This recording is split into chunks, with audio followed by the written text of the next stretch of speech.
Good evening, everyone. On behalf of the Muskingum Valley Educational Service Center, the Ohio Valley Educational Service Center, East Central Ohio Educational Service Center, the Athens Meigs Educational Service Center, and the Jefferson County Educational Service Center, we welcome you here this evening for our board workshop titled Board Trust and Ethics. This evening we have with us to present our program Cheryl Ryan from the Ohio School Boards Association, and we welcome you here. And if you do have questions, there is a chat feature on the YouTube video, and you're more than welcome to use it. Thank you so much. Cheryl, thank you for coming this evening. Thank you for having me, David. It's great to be here. And thanks to all of you that have tuned in. I do look forward to your questions. If you'd like to type those into the chat feature, we'll certainly take them. But it's great to be with you here this evening, and I appreciate your time. So I was asked to create a presentation that was about board ethics and trust. And so we're just going to go over some things that I think are really important for every board member and administrator, frankly, to understand about being part of a leadership team. And when I say leadership team, I mean the board, the superintendent, and the treasurer. Sometimes that broadens a little bit, includes the other people in the central office or principals, etc. But for the most part, when we say leadership team, we mean the 7 people, the board and the superintendent and the treasurer. But as the title slide says, sometimes that is easier said than done. And ethics and trust is a hard thing, but it's really critical that boards are able to establish and maintain a high level of trust and pay attention all the time and very consciously to board ethics. So, boardmanship is very functioning and high quality when these things are happening. The first thing is trust in one another. When board members get elected to the board, oftentimes they are people that don't know one another. They haven't known one another in the past. And it's very difficult to walk into a situation where the law says the 5 of you need to sit down and you need to all agree on the way you're going to move forward, your processes, your protocols, etc. And you get 1 vote. The board gets 1 vote. You may all weigh in with your opinions up to that point, but once the vote is taken, the board has spoken. And so it does require a high level of trust from everybody in the room to help everybody get to that consensus and get to that yes vote. We all need to behave very, very ethically.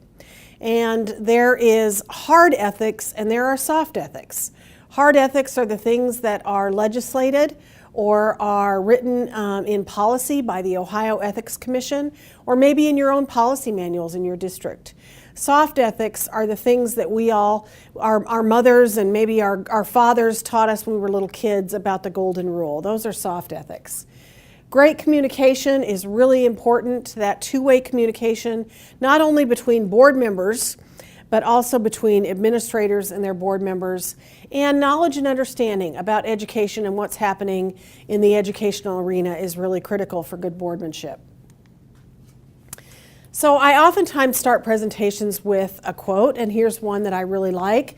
The ability to establish, grow, extend, and restore trust with all stakeholders is the key leadership competency of the new global environment and global economy. So Stephen Covey believes that trust is critical, and without trust and a high level of ethics, nobody is going anywhere, and certainly we as boards aren't going anywhere either.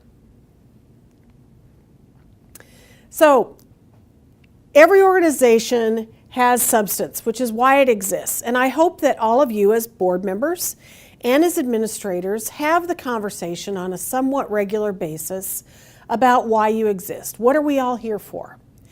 I think when you become new board members and you join the leadership team, everybody is generally on the same page. I often ask board members, why are you here? And the answer I get from almost everybody is, we're here for the kids. And that's a great answer.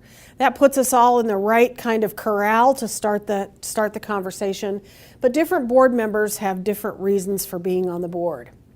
The structure is how we go about our work. And in the school board business, the structure is given to us through our policy manual and sometimes staff handbooks and sometimes student handbooks, and those things all play nice together. But for boards, your policy manual is your governing structure. That is how you go about your work.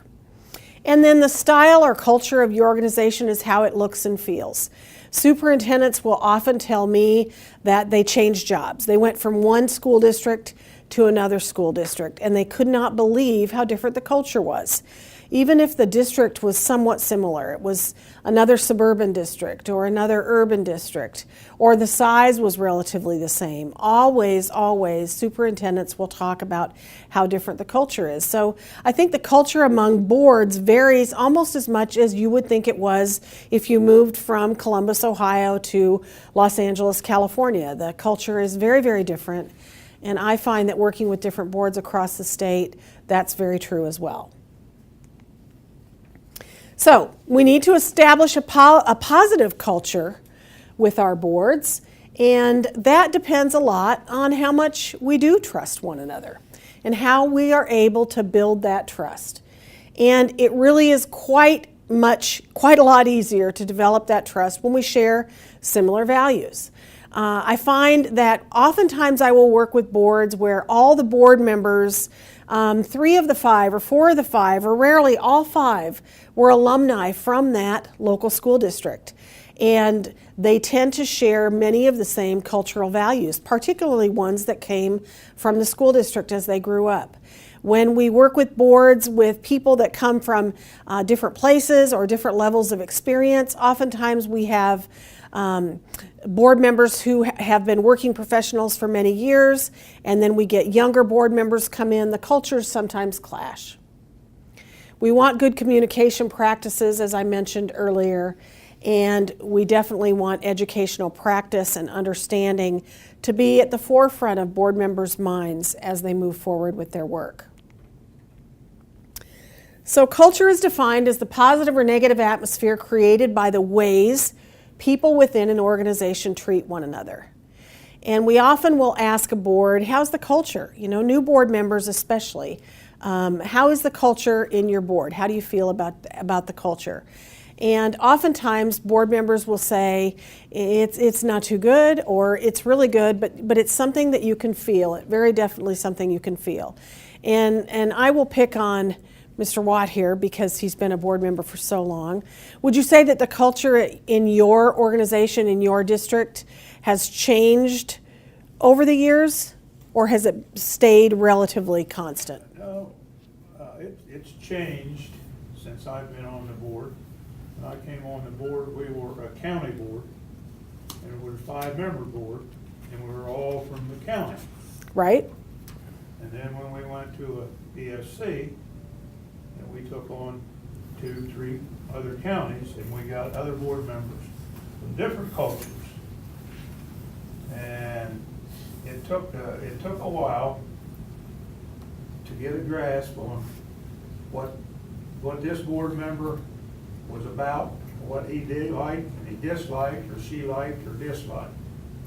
So we started with 9, now we're down to 7. So it's much easier, and we've got an excellent board, and we all tend to kind of think in the same line. It's all about the kids. Sure. When you lose sight of the kids, you might as well give it up. Of course. And what you found, I think, in working over the years with those board members from those 7 or 9 counties is that practice probably makes perfect.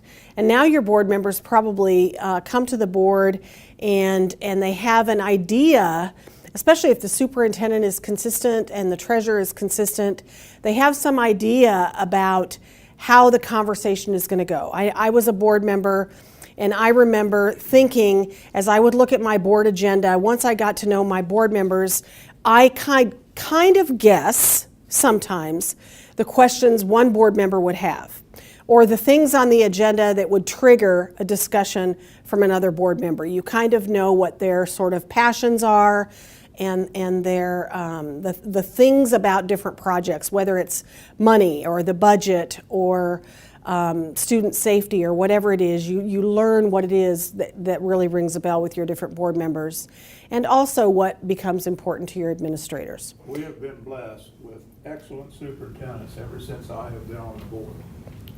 Good for you. Well, maybe you had something to do with that. How many did you choose? I've been here with 5 different superintendents, So you've done some searches. and they've all the same. And done a great job. They've all done the same. And we've had to educate a couple. And, we had to whip Mr. Branch into shape a couple times. But he's seen things our way now, so we're.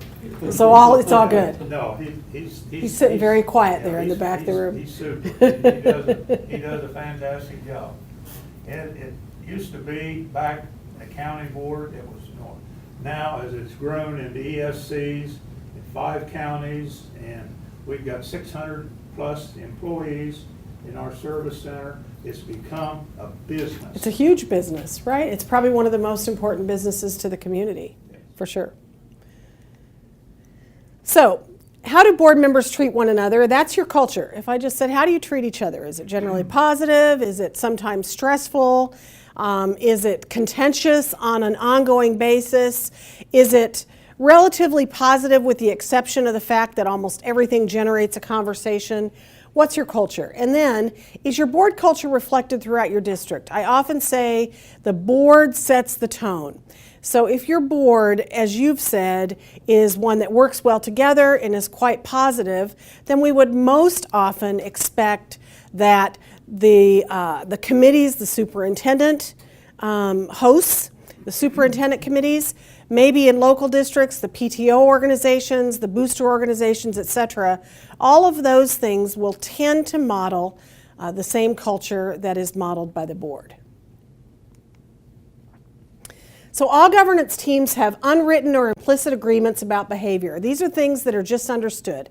And so I would tell you all that as you are board members and you welcome new board members or new administrators into your districts, that the things that you just take for granted are often lost on new members. And it's a good idea to step back and think about those a little bit, because they definitely have a lot to do with creating trust. For example, your meeting time.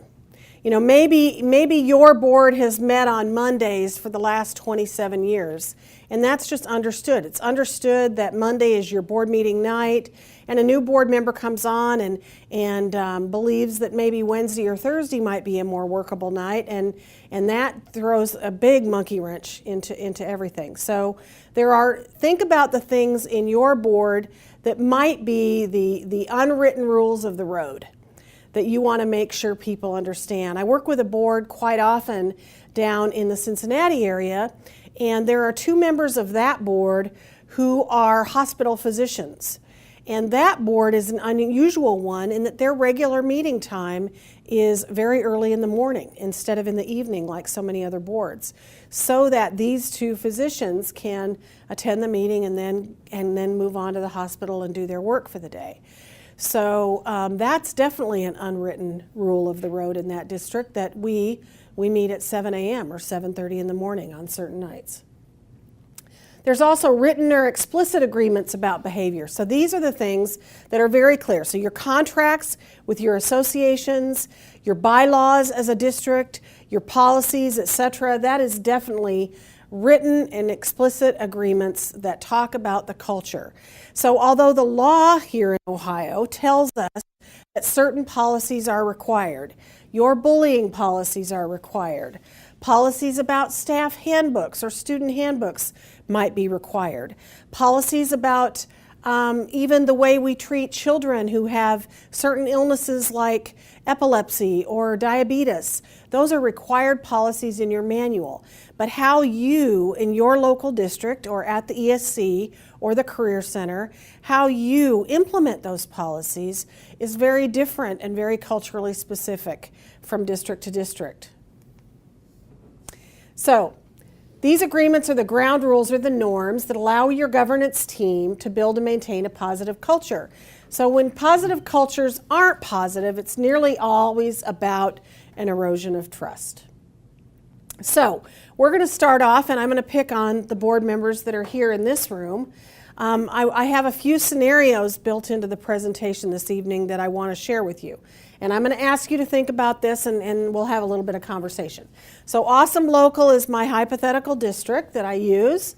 So Awesome Local is a district with 5 board members. Brad is a brand new board member who said during his campaign that he didn't trust the district's financial decisions. Okay, so now Brad is on the board. He's been sworn in, and he came out quite loud during his campaign about the fact that he didn't trust what the board members were saying about the district's finances or what the treasurer had to say about finances. So how should this group move forward in building trust with Brad? Any thoughts?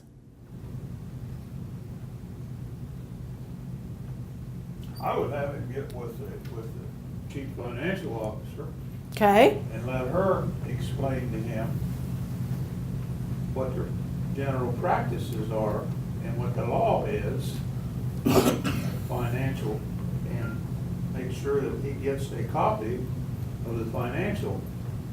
Sure, that's a great suggestion. Maybe he doesn't know the laws, just as you've said, that require school districts to spend certain amounts of money on certain things, special education, for example, or student breakfast, for example. A lot of people in the community don't understand how much of a school district's budget is absorbed doing the things that the federal or the state law requires you to do. So that's a great suggestion, having Brad meet with the chief financial officer about things. I would want Brad to ask all the questions. What is it that makes you doubt what we've been saying as a board? What have we not been saying or not been sharing, or what have we been saying that makes you feel that our financial numbers aren't, that we're not being transparent about finances? So I would want Brad to produce some evidence for sure. And would you, if you were a board member and Brad came onto your board, how would you go about creating a positive relationship with this person who's been stirring the pot in the community before he got onto the board? So most generally, when you hear that kind of a problem, somebody else has set the thing in motion with him. That's why, excuse me, that's one of the reasons that he is on the board, or he wanted to get elected or got elected. Because he had a little group that was Yes. pushing him on. That's what I Maybe have so. found over the years. Yeah. Well, I get on the board, I'm gonna do this, and I'm gonna do that. You know, I've had that thrown at me 2 or 3 times. And I said, what you gotta remember is, you're only one person. That's right. You're only one person. So your ability, this group's ability to share with Brad how boardmanship works and how governance works and how we all work together to come to a consensus decision. Also, as hard as it would be, probably by the time he's being sworn in, I get calls all the time in election years. In elections on November 7th or 8th, and on November 10th, the phone is ringing with many, many veteran board members who are scared to death about the people that just got elected. And it's very difficult to welcome someone with open arms who's been spreading rumors or saying things that aren't true out in the community. But you have to be able to do that. You have to be able to say, now you're a board member, we're gonna, sort of open our closets and open our books and share with you all the things that the average community member doesn't know, and hopefully provide you the fuller picture of information so that you can make great decisions on behalf of the district. What say you, John? You've been on the board a long time. Well, I think as a board, I would get together as a board with that individual and say, now what's your problem here? Where do we have to work together? Let's work them out. and get with the treasurer, and maybe have everybody, superintendent, treasurer there, we just Talk it out. try to work it out. Yeah, I like that advice very But much. I've also been in situations where the school district was gonna build new buildings and all that. The board passed it, and at that time was a new election coming up in November. 3 new board members got elected and reversed it. I've seen They that went out happen and- rarely, They yeah. went out and got, said, we ain't gonna build new buildings. They Yeah. just wouldn't do it. We have, But you gotta work together, as you're saying, I mean, it's gotta work together, you got problems. Right, and It's not a problem. as we'll talk about in a little bit here, with your community as well. Right. What does your community want? There's a situation that I'd be like, that's really interesting. How could the community have flip-flopped so drastically on the notion of buildings? But yeah, I agree with you very much. we have lost several good board members in OSBA's territory over the past several years because somebody in the community had an axe to grind, and they got together with a group of people, formed a committee to elect this person. Now, I know a person that tried to get elected, and they spent $5,000 or $6,000 to get elected. Yep. It doesn't do a lot for trust, does it? And the full community, I mean, if you are a board, even if the 5 of you get along relatively well together, if your community isn't bought into what you're doing, you're fighting an uphill battle that probably will never be won. And it's a constant battle to understand what it is that the community is asking for from the board. But it's necessary to do. So we're going to talk about that here in a little bit as well. I think it also make it, if that individual wants to make it rough for the board meetings, I mean, it comes to chore, just go to board meetings. then. It sure does. Because here you are, you got that individual you're arguing with, you're trying to say, hey, this is the way it should be, common sense, the law says this, and he's over there doing something else. Yep, Arguing against you and all that. And yep. it can be a problem, you can get yourself up to go to the board meeting. Yep, I think that there are board members that can be bullies, for sure. And it doesn't matter how wrong they are. They figure the louder they are, the righter they get. So we spend a lot of time strategizing about what to do when we have a very difficult board member. You have to be on there for the love of the kids because you sure don't get rich. Right. You don't? You must be the only board member in Ohio that hasn't gotten rich. Yeah, so, yeah, that's absolutely true. Being a board member is basically a volunteer position in a lot of ways. Trust is built one question and one interaction at a time. And I always tell board members, there is not a conversation we can't have professionally. So board members will call and say, I have to have a conversation with a fellow board member about the fact that she spoke outside of executive session about what we talked about. Or I have to have a hard conversation with my superintendent about the fact that he's falling short on a priority that we set for him. Or whatever it is. There's no conversation that you can have that you can't have professionally. We don't have to get personal, and we all know that boardmanship is not a political thing in Ohio. The Ohio School Board election does not require you to state your political affiliation, so it shouldn't be political. It should just be, as you've said, about the kids. So, Something before you move on. sure. How do you handle a situation where you go to executive session, the next morning a janitor's asking you, or telling you what's actually happened, and they're exactly right. Yeah. I heard schools that at night. Is there a law says you cannot discuss anything in executive session of the state of Ohio? There are ethics laws that say that what is spoken in executive session is confidential. And that there are potential penalties. Now, board members ask this all the time.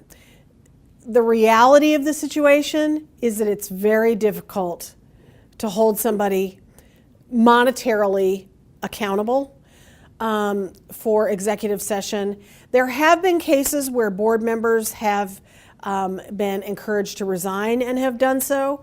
There have been very, very, very rare and few cases where a community was able to overturn a vote and get a board member sort of evicted off the board, but it almost never happens. But we do stress with board members the sanctity of executive session.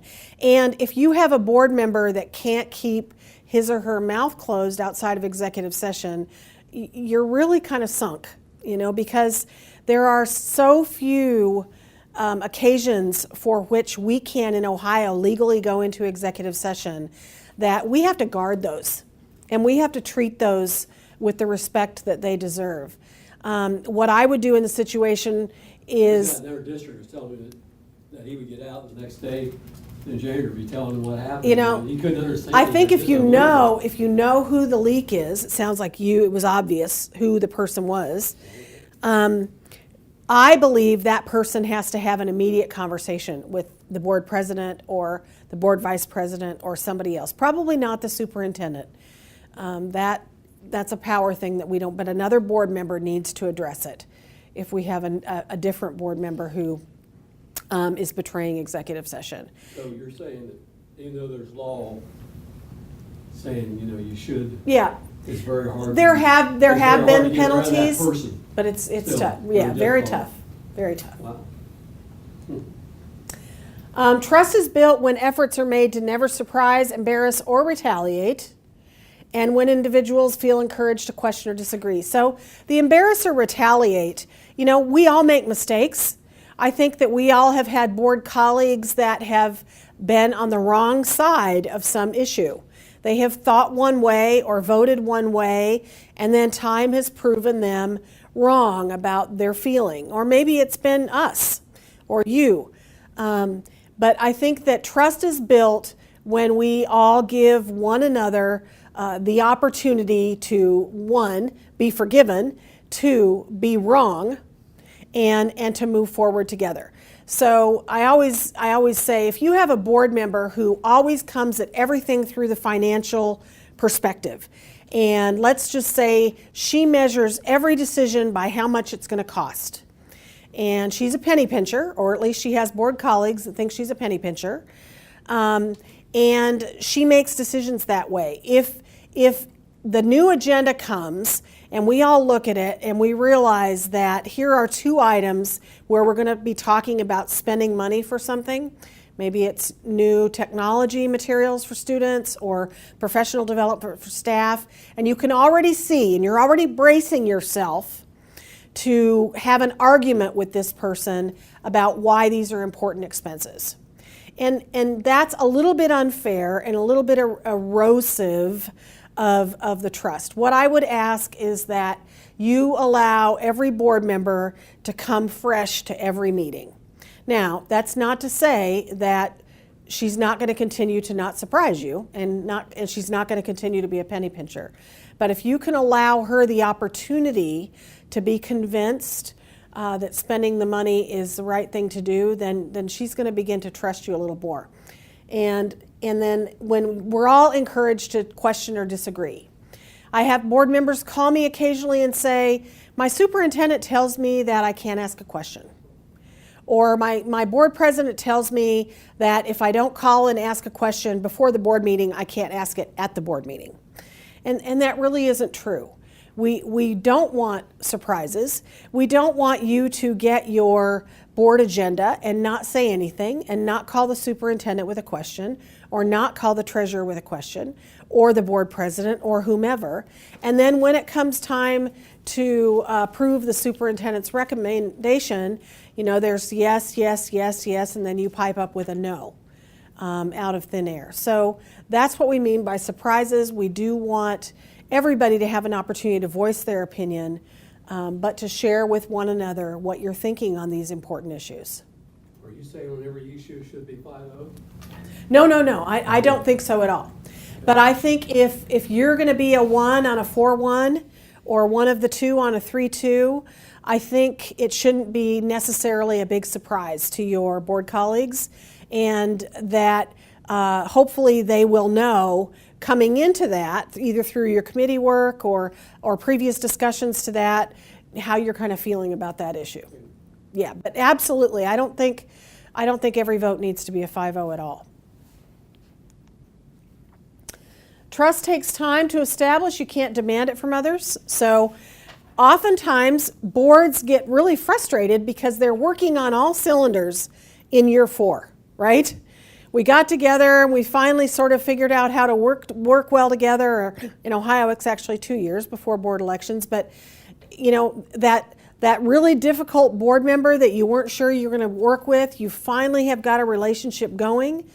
And or things are working really well with your superintendent, and she finds a better opportunity somewhere else, and you kind of start all over again. So that's a hard thing about board work in Ohio, is we don't tend to have leadership teams that stay constant for long enough to really push that educational achievement ball up the hill. Trust grows when honest mistakes made with good intentions are forgiven. We talked a little bit about this. Occasionally, I will vote no on something, and it will be a 4-1. And I will say, I'm voting no because I think that the person you're hiring to do that job here in the district is horrible, and you're going to be sorry. And then 2 years from now, I'm proven wrong, and whoever it was we hired to, I don't know, pave our lots or clean our windows or do whatever, did a fabulous job and has continued to do so. And I hope that I'm forgiven and that we can move forward together. Trust is built when individuals have a unity of purpose. So again, why are we here? What's the vision?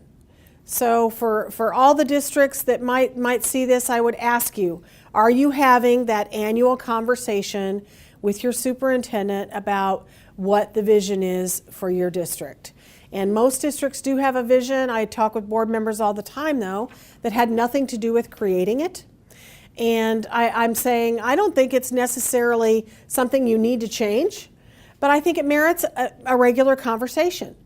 Your vision statement is where your journey is going. It's where you theoretically are telling people you want to go, and that takes a good group conversation. Trust takes conscious and consistent energy. You can't forget about it. We can't forget that we're constantly working to do something that builds trust within our group. So when a board member calls you on the phone and wants to share something with you, share a confidence with you, and he asks that you keep it to yourself while he just kind of thinks things through before he goes to the superintendent with a conversation, you need to respect that. And I hope you can continue to be conscious of all the little things that you do as board members with either community members or administrators or among yourselves that keep that trust building. So, how does our community currently perceive our board? Ask yourself the question, if I walked up to any community member or a variety of community members in your district and asked them about how they perceive your board, what would they say? And would they say what you think they would say? I think a community survey is a great thing to do. There are easy ways to do a community survey, and we always encourage districts every 18 months to 2 years to do a short community survey, to establish a baseline about what people are thinking. And one of the questions we often ask on that survey is really simple. Do you think the school district is moving in the right direction? The right direction or the wrong direction? You know, how are we trending? And that's always very good information for boards. But knowing how your community perceives you and how similar or different that is from the way you want to be perceived is really important. And it's a simple question, but not a simple one to answer. So here's another scenario. Awesome Superintendent Ray has been there 12 years. He and the board president, Susan, are good friends. Many in the community think Ray makes all decisions and Susan just gets the board to rubber stamp everything. If this isn't true, how should the board communicate that it's not?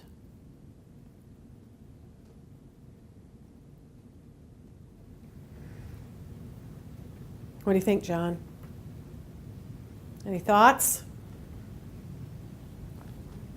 So we've got a community perception that maybe we've got a rubber stamping board here.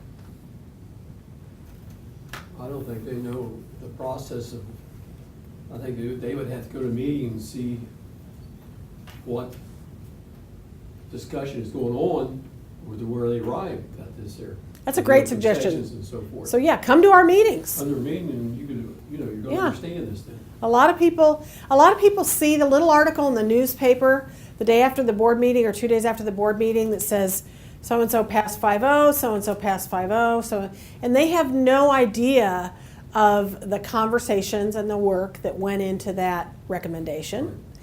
So I think that's a great suggestion. Come to our meetings. Anything else? It's hard to get people to come to your meetings. Sometimes it is. People are busy and it's hard to get them to come to the meetings. What I would say here is I think that in cases where a superintendent has been a superintendent a long time in a district, we see this more often because the superintendent has gotten to know the culture of that district, and the current of the river in that district is well known to her or him. And he's had 12 years to make great relationships with board members. So they probably are good friends. But what the community doesn't see as the long conversations Susan has with the board, with the other board members, the committee meetings that they all attend. So here's where I would say if they try and encourage them to come to your meeting, as you've said. But if they don't, I still think the minutes need to reflect the work that's gone into these decisions. So before the vote is taken, I always tell board members, take a minute to say, I really want to thank the superintendent for all the work he did, gathering the data we needed to make this decision.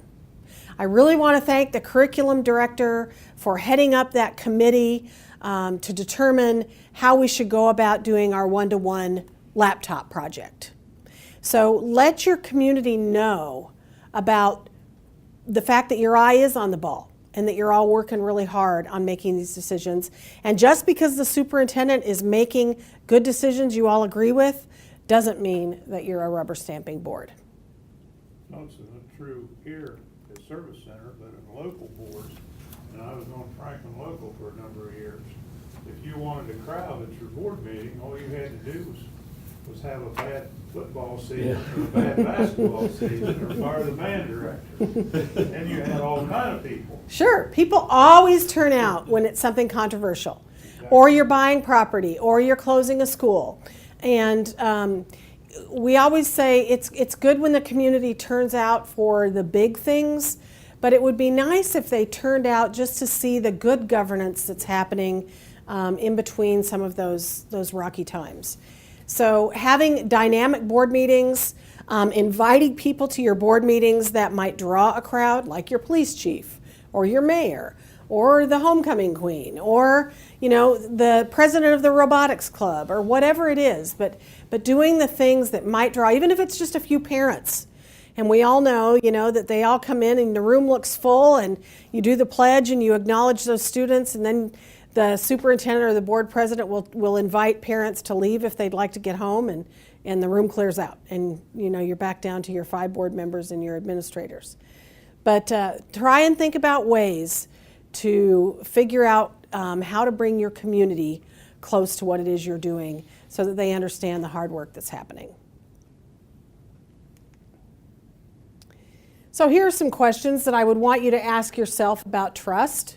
Ask yourself, if I asked all 4 of my board colleagues, my superintendent, my treasurer, whether or not they trust me, what would they say? If they were honest, what would they say?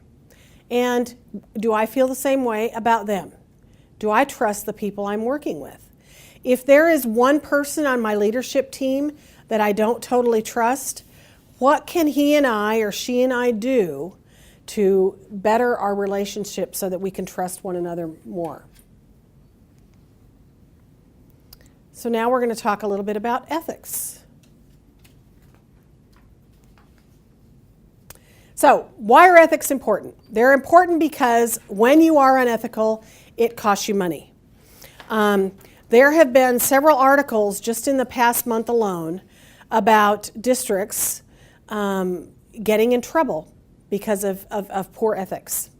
They made decisions that they didn't mean to make or that they didn't know were unethical at the time, or maybe they really strongly believe they're not unethical, and maybe not.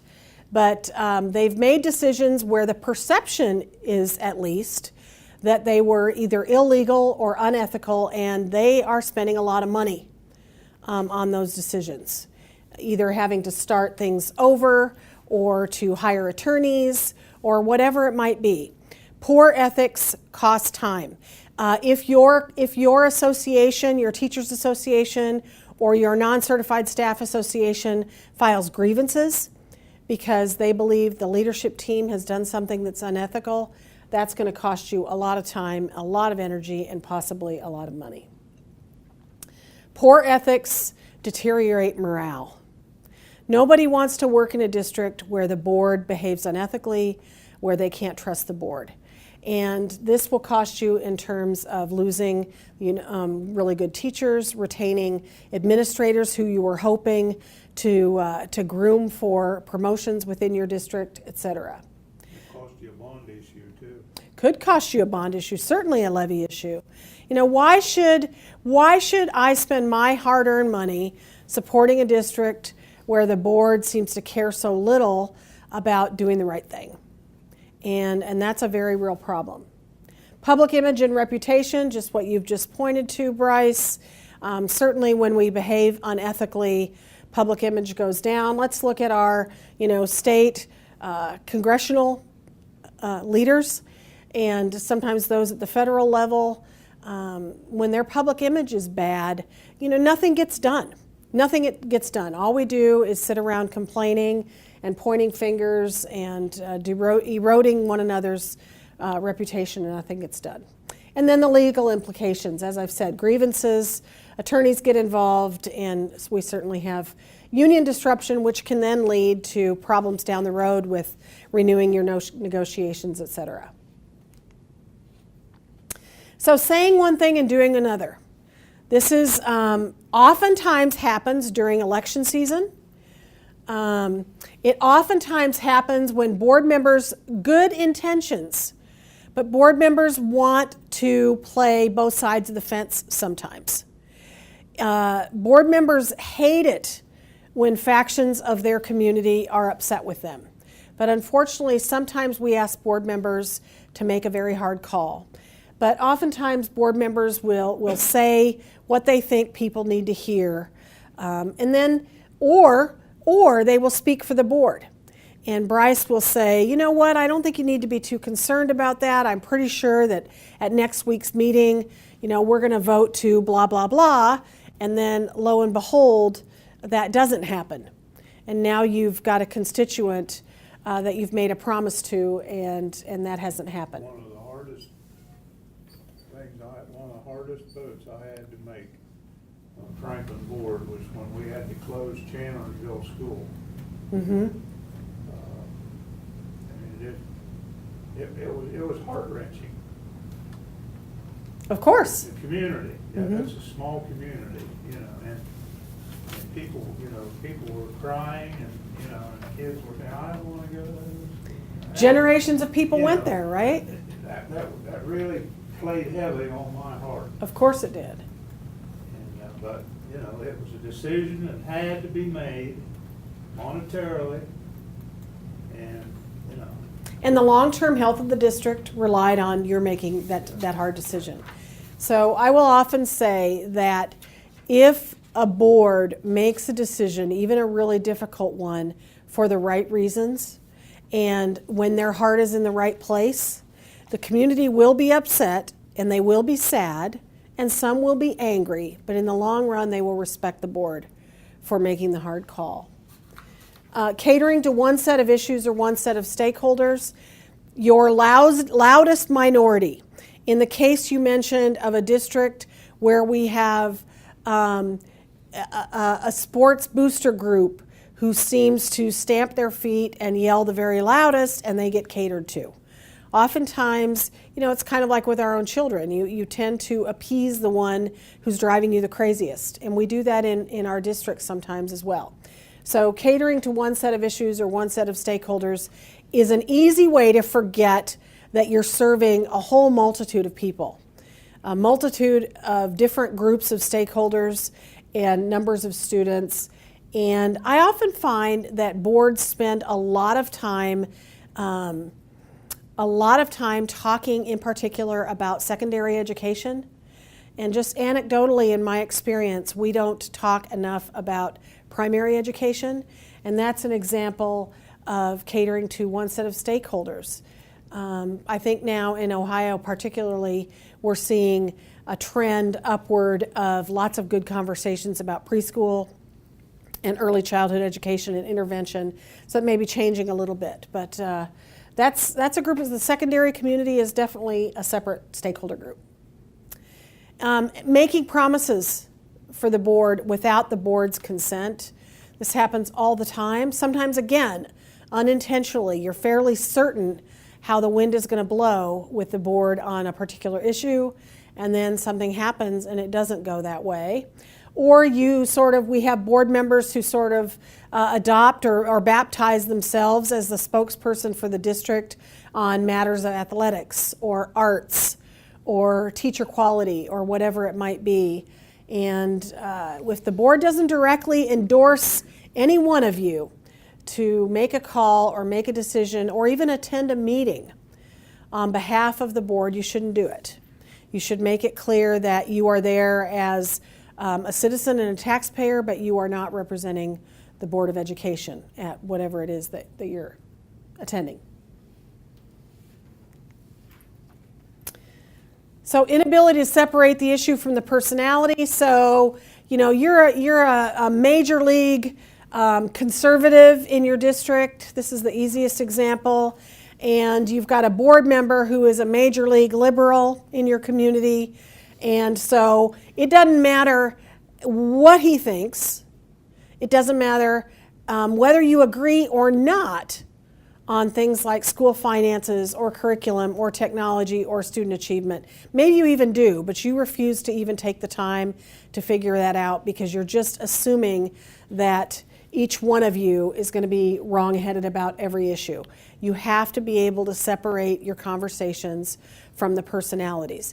Maybe you're in a small town and you know that this fellow board member has family members that you disagree with, or has family members who've conducted themselves unethically in your community, and you believe that the apple doesn't fall far from the tree. And so you're going to paint this board member equally. So try very, very hard to separate the issue from the personality. Unwillingness to support the will of the majority. We talked a little bit about this one. This is probably one of the top 2 or 3 most crucial things for boards to do, is that we want you to state your opinion. We want you to share your thoughts about this issue when it comes up for discussion. We want you to give your superintendent a call when something's on the agenda that you're unsure about. We want you to have good conversations at the board meeting in the discussion time. But once the vote is taken, especially if you are the 1 in a 4-1 or the 2 in a 3-2, you must go out and support the will of the board. The fastest way to get your community pointing fingers and mistrusting the work of the school board is when board members walk around saying, "I told you so," or "they're going to be sorry," or I was outvoted and it's the wrong decision. And then any behavior, obviously, that violates the policy of the board is clearly unethical. Any thoughts or questions? Okay. So here we have board member Alicia cares about technology, but plans to move the district's 1-to-1 tablet program down from the high school to the middle and elementary buildings. She doesn't think that's a good financial decision right now. She supports technology, but she's not so supportive of moving forward right now in the 1-to-1 technology initiative. She plans to vote no when it comes up at this week's meeting. Is that okay?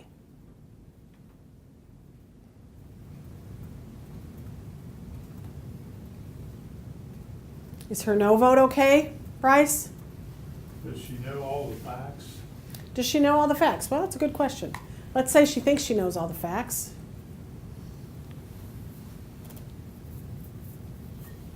tell her that computers are the way, whether you like it or not. That's That's the true. way. That's true. And as soon as you get it down to the grades where everybody got one-on-one, I think it's a great idea, because that's what they're gonna face in the future, Sure. is computer, that's it. Yeah, what I would hope is that, again, just if you've sort of said, make sure Alicia knows the facts, right? Maybe this is not going to be as expensive as she thinks it is, or maybe it is. It sounds expensive, but once the treasurer has a way to explain to her that a third of the cost is going to be covered with a grant, and another third is going to be played out over time, or whatever it is, maybe the treasurer can do something to ease her concern about the money. If she's shared all the facts and she just doesn't want to do it right now, she's just a no vote, is it okay for her to be a no vote on this issue? It's her prerogative. It's her prerogative, right. One of the few things that I would ask of Alicia is, well, there's a few things. One, is she sure that she's got the right evidence? Is she looking at the right information? Has she offered the superintendent an opportunity to answer all of her questions and provide any information that he or she could provide to convince her that the district's going to be okay if they do this? So that's one thing. Does she have the right information? The second thing is her no vote a secret again? If she's keeping her no vote to herself, and this is a fairly important vote for the district to make, and none of her 4 board colleagues know that she feels like this until the vote is taken, that's unfair.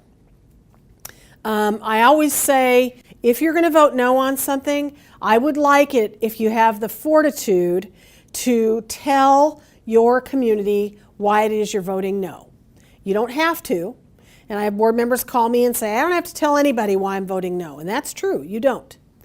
But I think if you're going to vote no, and it's for the right reason for you, it may not be the right reason, for Bryce in particular, but if it's the right reason, if you say, I've done all my homework and I really believe in technology, and I hope that within the next 2 years the district can get to a place where I feel like it's more affordable for us to put the tablets in the hands of our second graders, I'm on board with that. But I just don't think the time is right now.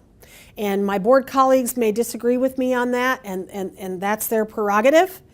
But I just feel pretty strongly that now's not the right time. And then she votes no. I think that's okay. I think one of the roughest things I had to go through here was we just shut the library down, made it 21st century library. Computers, no books. No books No books. at all.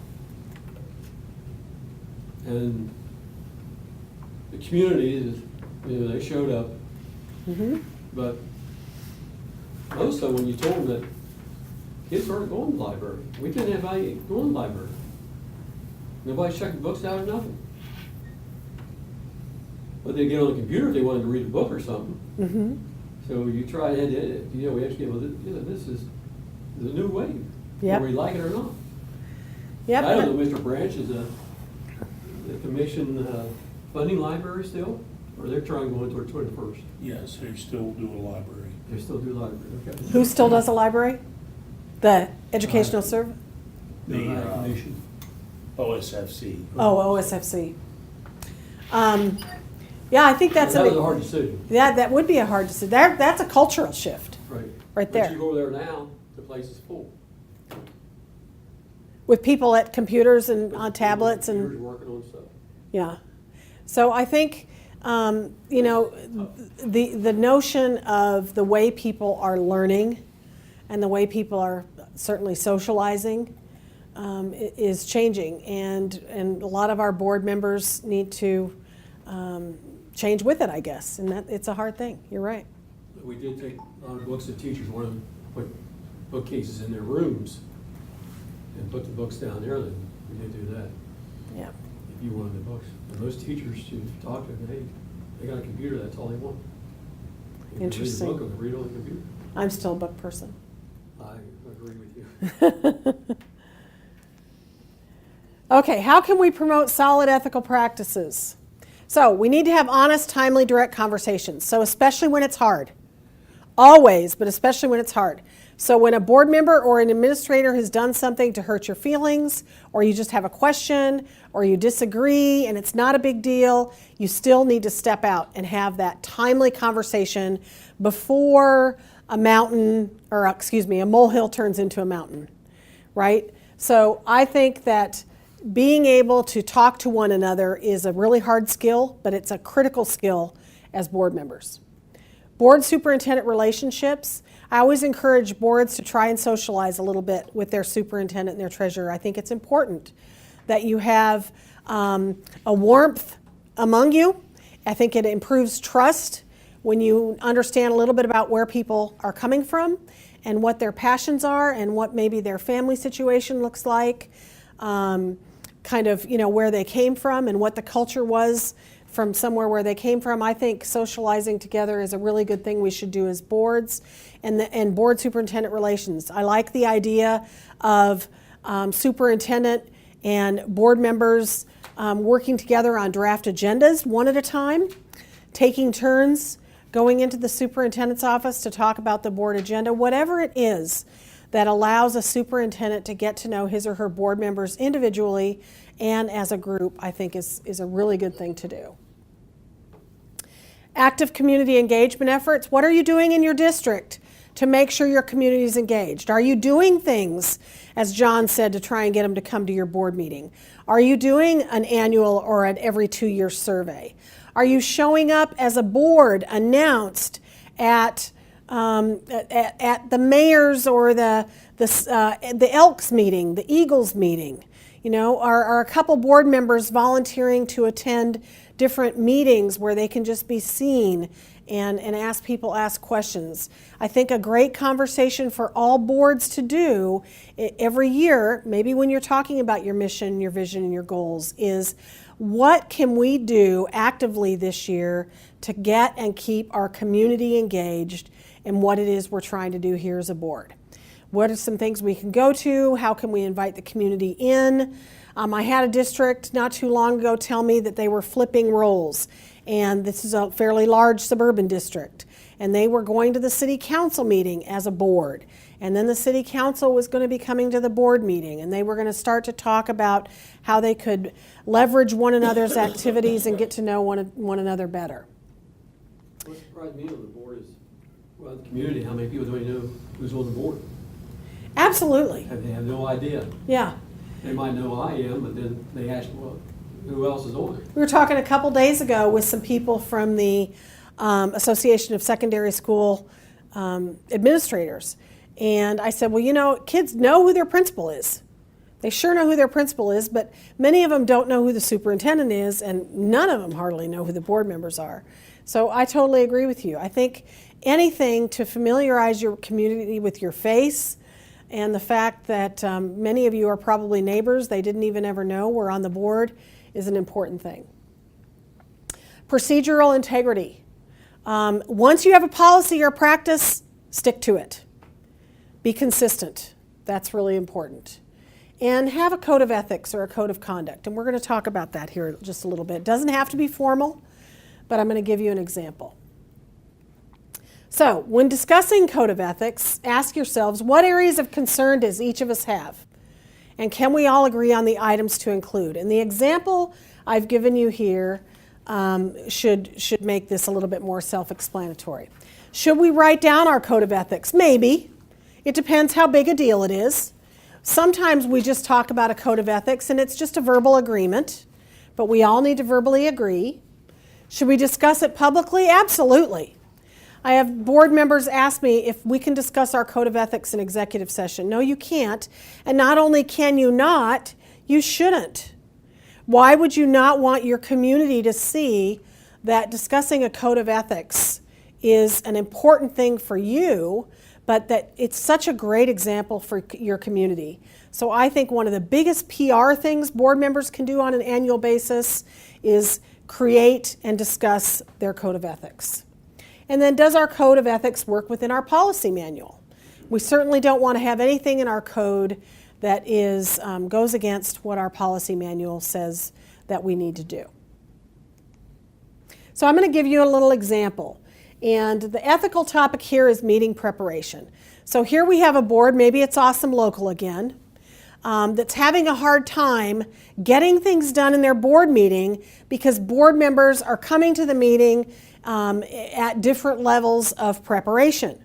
And I work with boards quite often who have very large, if it was printed out, many of you are now virtual or electronic with your board documents, but there are a lot of attachments. And it takes some doing to prepare for a homework. I mean, for a board meeting, I think all of us as board members have done quite a bit of homework for many, many meetings. So here's a board where some people are getting the work done, some people aren't getting the work done. So the meeting preparation is the Code of Ethics topic, and they're going to talk about the parameters. What's important to us? What's our bottom line? Well, we all believe it's necessary for us to be informed and comfortable and ready to discuss whatever it is the superintendent and the board president and the board have determined is on that board agenda that we can talk about. So we all agree we need to be prepared.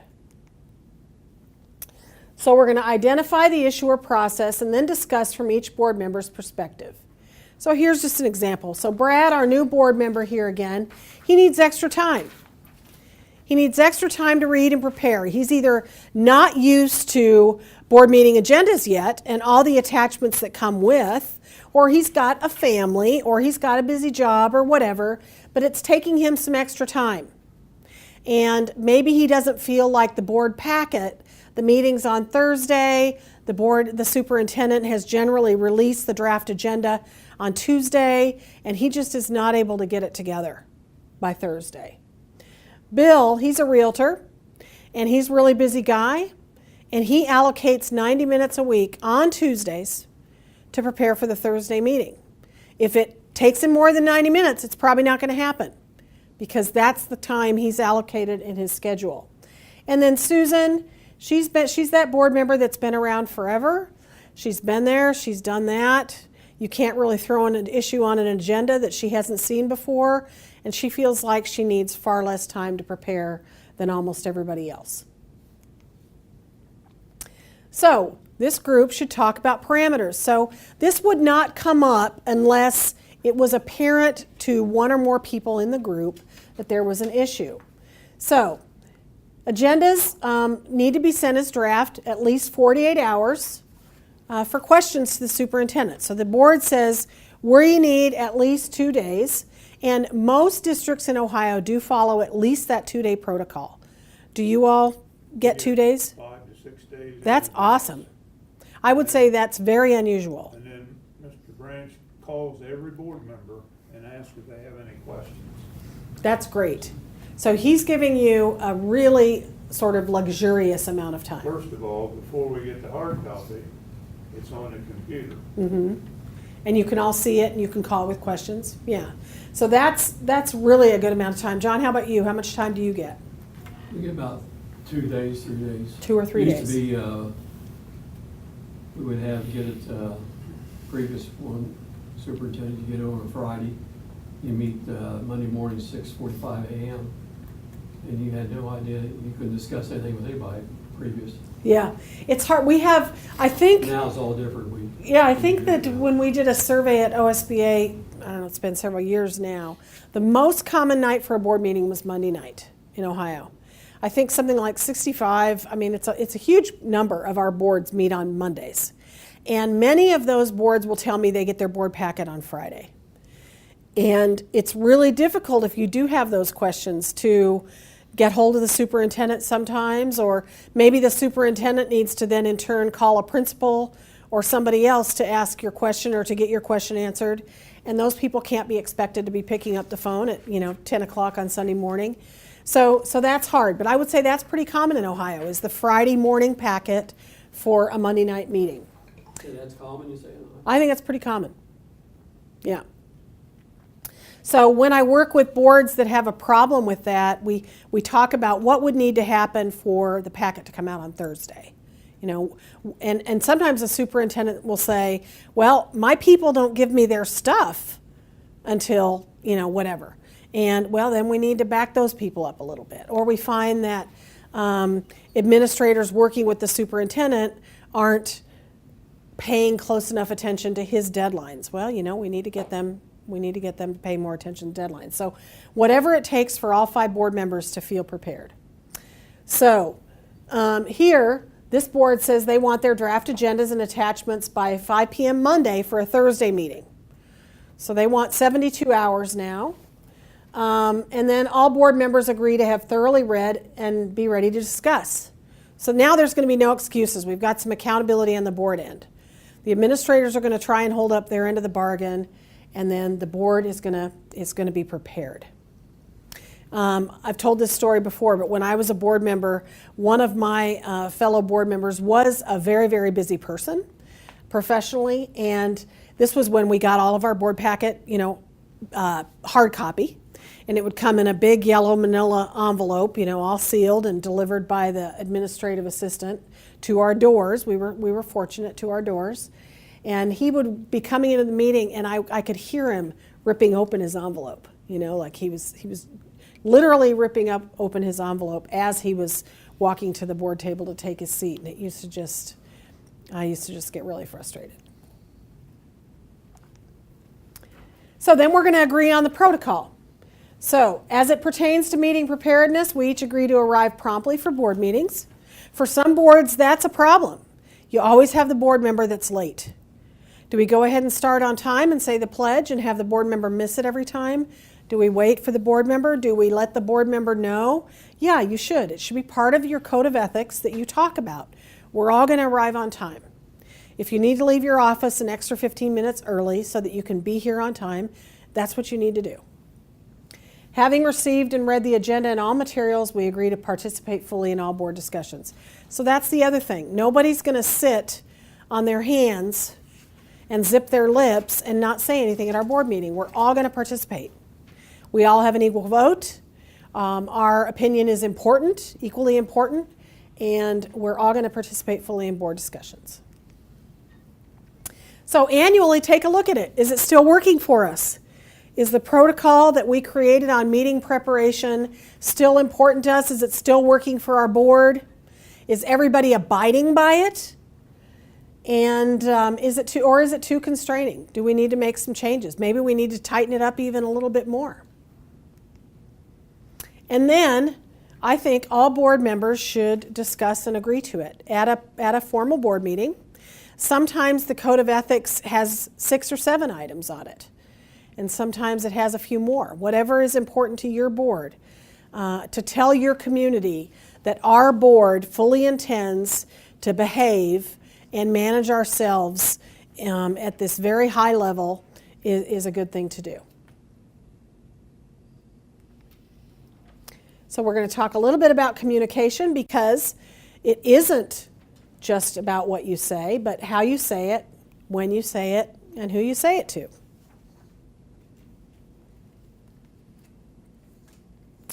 So at board meetings and other planned events, whether it's verbal, paper, internet, on the radio, and then different strokes for different folks, you all have different sets of stakeholders, right? So who are one of the key stakeholder groups in your district? Who would you say? I'm sorry? If I said, what is one important stakeholder group to you in your district, what would you say that group is? The teachers. The teachers, for sure. That's an important stakeholder group. What's another one? Non-certified? Pardon me? Non-certified? Non-certified? Absolutely. So your staff in general. Bryce, what's another one? Who are we here for? Students. The students, right. The students, that's a huge stakeholder group. Yeah. Parents. In some school district, it's retired people. Your retired people or your empty nesters is a big enough population that they need specific attention. In some districts, it might be a particular religious group or a particular ethnic group, any group that might have a different culture. I think young couples, before they have children in your school district, they have a very different culture, lifestyle, than I might with my husband now as empty nesters. Very different lifestyle. And because we have a different lifestyle, I think the board should think about my lifestyle in the way that they communicate, and they should think about their lifestyle in the way that they communicate. So that said, it's a great exercise for all board members to lay out on a piece of paper or just a conversation who are all the key and critical stakeholder groups in our district, and how are we communicating with those groups. So I always tell districts, who's looking at your website? Who are the constituent groups that are looking at your website? Probably your staff, probably your parents, maybe your students. Your students are probably looking at their school or their classroom teacher's webpage, but they might not be looking at your district site. But you've got a lot of stakeholder groups, your empty nesters, your married with no kids, your retired people, your maybe religious and ethnic groups. Maybe you have military families in your district. Those people aren't looking at your website. So if you tell me that the key way you're communicating with your stakeholders is through your website, I'll tell you you're missing a big boat. Maybe your superintendent tweets and uses Twitter. Awesome. Now, 2 or 3 of your stakeholder groups, particularly students and parents, might be seeing those tweets, but many of your retired community members are not.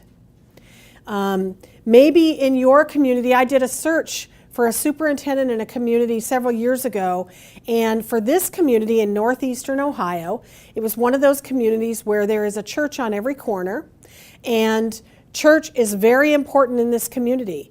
And so for this school district, catering to the stakeholder group that is their ministers and their pastoral leaders was really very important to this community. So what way do our pastors need to be communicated with? Does our superintendent need to go to a monthly meeting where the pastors meet at McDonald's and have coffee on a Tuesday morning? Maybe he needs to do that. Talk about all your different stakeholder groups and how they want to be communicated with. You will never convince your stakeholders to hear you in the way that's convenient for you. So you need to figure out how they want to hear your message and make sure you get to them. I know one of the most very important things when industry wants to locate into this area, Muskingum County. Sure. One of the top things that they ask is school. What are your schools like? Well, they're going to be bringing employees here, right? Employees have children. And, you know, that's a great stakeholder group, and I didn't mention that one, but the key employers in your district. And whether it's a manufacturing facility or a tech facility or a service company, you want to make sure that they're getting your message so that they can be good partners, and that's probably important to them as well. So that's a good one. Companies. I know our neighbors, they located here from Phoenix, Arizona to work for AutoZone. And that was one of the key questions that they asked the Chamber of Commerce before they moved here was, how are the schools? schools. Sure. And not only how are the schools, but do they have the capacity to serve the families that we're going to be bringing here and the students? And, you know, you bring up an excellent point. I said I was a school board member, and the district where I was a school board member didn't always have a great relationship with the city. And the city was just making deals hand over fist. The district was growing, and the city was making great deals to build apartments and lure companies to our district and grow. But all of those things put an amazing burden on our schools and our school buildings in terms of our capacity to serve these children, and certainly the cost that we spent to serve these children. And so that's a stakeholder group that you as a school district want to be communicating with very, very closely, is your community and your civic leaders, for sure. So is your knowledge current? So here's my thing. If somebody were to walk up to you and ask you, one of your community members, about ESSA or their property taxes, how their property taxes serve the school district, or anything else. Maybe it's the grade card that everybody loves so much here in Ohio. if somebody in your community were to come up and ask you about that and say, we see that you got a B on this measure, but you got a C on another measure, would you be able to answer all those questions? How dedicated are you to education in general and to the knowledge, educational knowledge necessary for you to be an advocate for your district? Here at the ESC, it's a very different thing, the knowledge that you probably need to understand in order to serve your constituents and people that might ask you about the business of the ESC.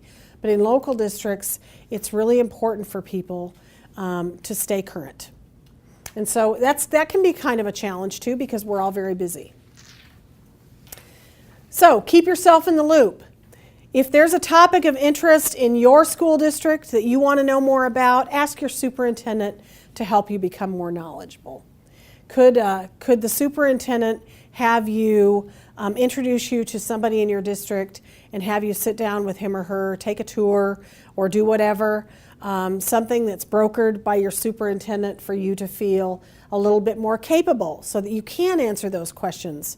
Maybe when a media person calls or when a parent just happens to ask you about what's going on with Betsy DeVos and the U.S. Department of Education or whatever it might be. None of us wants to be caught totally unaware. I think it's a great thing to have on a board agenda is let's talk for 10 minutes about some newspaper article that was in the paper, or some article that was in Ed Week. It's a great thing for the superintendent to try and use board meetings, even 5 or 10 minutes, as a professional development opportunity for the board. So here we have another scenario. Board member Brad is very much interested in the district's sports programs. Bryce, you called it. He doesn't believe the district's coaches are focusing enough on the positives of teamwork and character building. So he's been dropping in unannounced at different team practices to observe. Is this okay? As long as he observes. As long as but you think it's okay if he shows up at practices and kind of stands there with his arms folded, and you think that's okay? Yeah, Okay? I did it. John, how do you feel? That's two swords, Yeah. sort of side there. It's one, he shouldn't be there probably, but yet he wants to see what's going on. Yeah. If he's there for a grudge, no. To build up stuff to get him tried and fired and so forth. I think this is a really tough one because for one reason, our bands, our athletic teams, our cultural programs, our arts programs are very important to board members. So, but, again, it's not the board member's job to ascertain whether the coach is doing a good job. The board member might not know the criteria by which the athletic director is evaluating the coaches. So I think if the board member wants to observe, certainly the superintendent needs to be in the loop. I think that board members who show up just as part of a crowd to watch a game, that's totally fine. But I think if a board member shows up at a practice and stands, next to the bench where the average parent is not allowed to stand or is discouraged to stand, then I think sometimes the board member is overstepping there. So my thoughts here are that, is the superintendent involved? Is there a conversation ongoing with the full board, not just this one board member, about things like character building and teamwork? Is there a conversation going on with the superintendent about whether he's planning to evaluate his coaches based on their ability to build teamwork and character, or is it maybe not even a criteria? I had a board member call me years ago, and he was just fit to be tied because they didn't ever have a winning baseball team, and he couldn't understand it. And I said, are you sure that the criteria for your baseball coach to continue to be reemployed is wins and losses? Maybe that's not even one of his evaluation criteria. Board member couldn't believe it. Well, of course it probably is wins and losses. Well, how do you know? It's not your job to know. It's not your job to evaluate coaches and hire coaches. So there's a bunch of things going on here that we need to make sure everybody's on the same page about.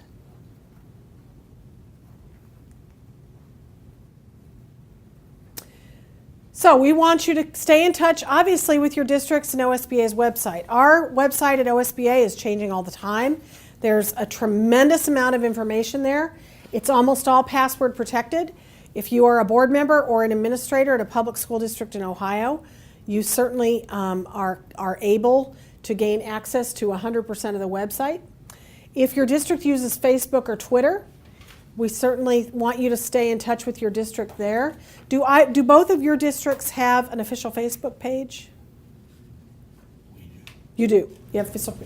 I think that Facebook is a great way for districts to communicate, and it's a great way for board members to say to other community members, I don't use my personal Facebook page for district business, but to refer them to the district's official Facebook page is a great practice. And this is hard to see here, but please commit to reading an article every week in one of these educational publications. A lot of these are now online only. They used to be paper as well, but many of them are online only now. Just John, like you've said, your library has gone to. ed.gov and edweek.org are two that I use a lot. ERIC is one I use for research. You can always find interesting research based on topics, and I challenge board members to just stay in the loop about education.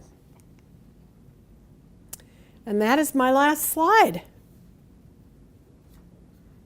Any other thoughts or questions about ethics and trust? Do you think it is unethical for someone to tend to practice this?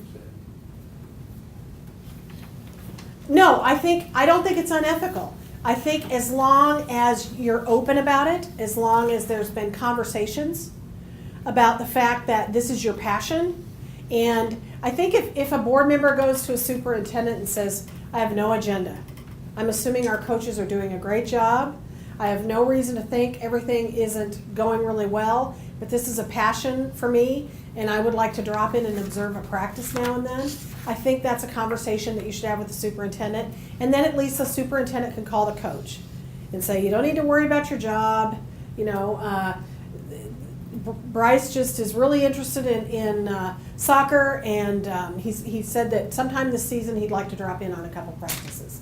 I just think there needs to be that communication there. And our coaches need to be made aware that they know that board members aren't there, you know, investigating or observing, because that's not their role. They're just very passionate and interested in what's happening. Well, they all knew that I had a relationship with all of them. Right. And it's often different district to district. Again, that's a cultural thing. And I used to a different school and eat lunch with the children every so often. And that's nice too.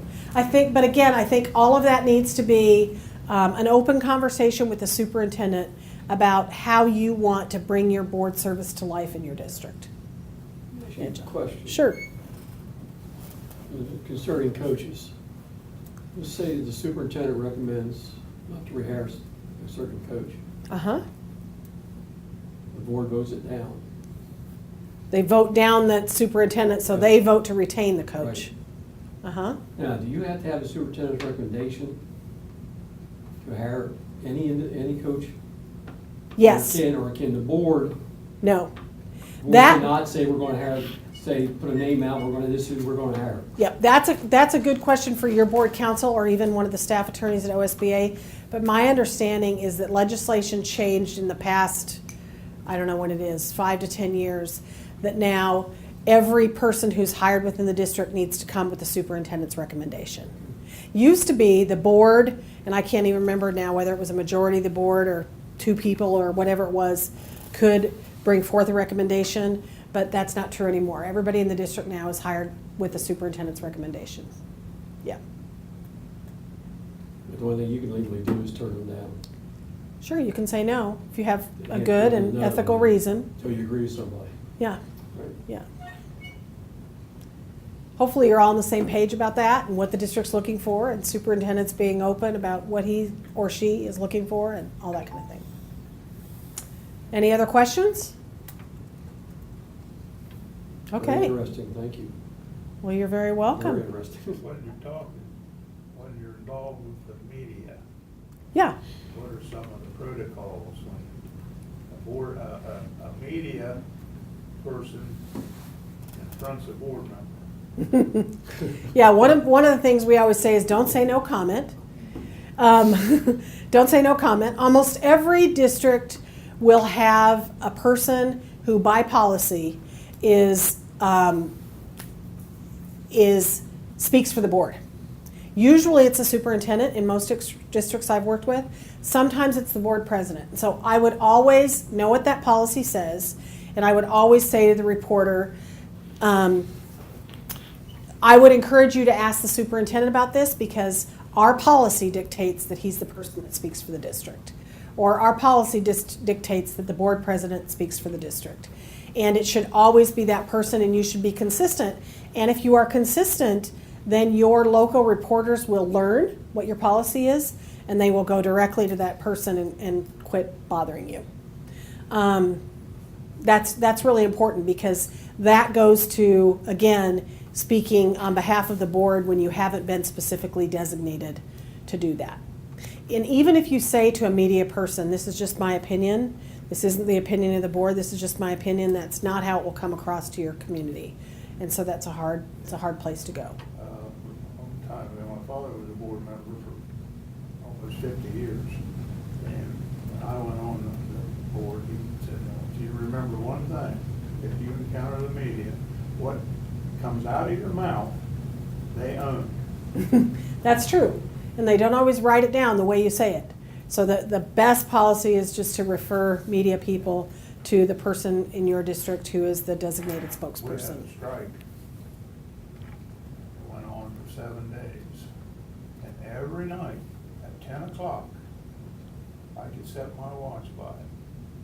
This reporter here in Zanesville, the Times reporter, she's gone now. She called me every night at 10 o'clock. How do you feel? We had a meeting every night. And For 7 days. she wanted to know the skinny. And I said, you know who the board president is. He is the spokesperson for the board. Call him. There you go. I have. He won't tell me anything. I said, I'm not telling you anything either. Call him. They can be sneaky, You know, but so- just be consistent. So, yeah, thanks for the question. Anything else? All right, then I guess we're done. Thank you. Thank you. Thank you, Cheryl. You're welcome, sir. Thanks for being here.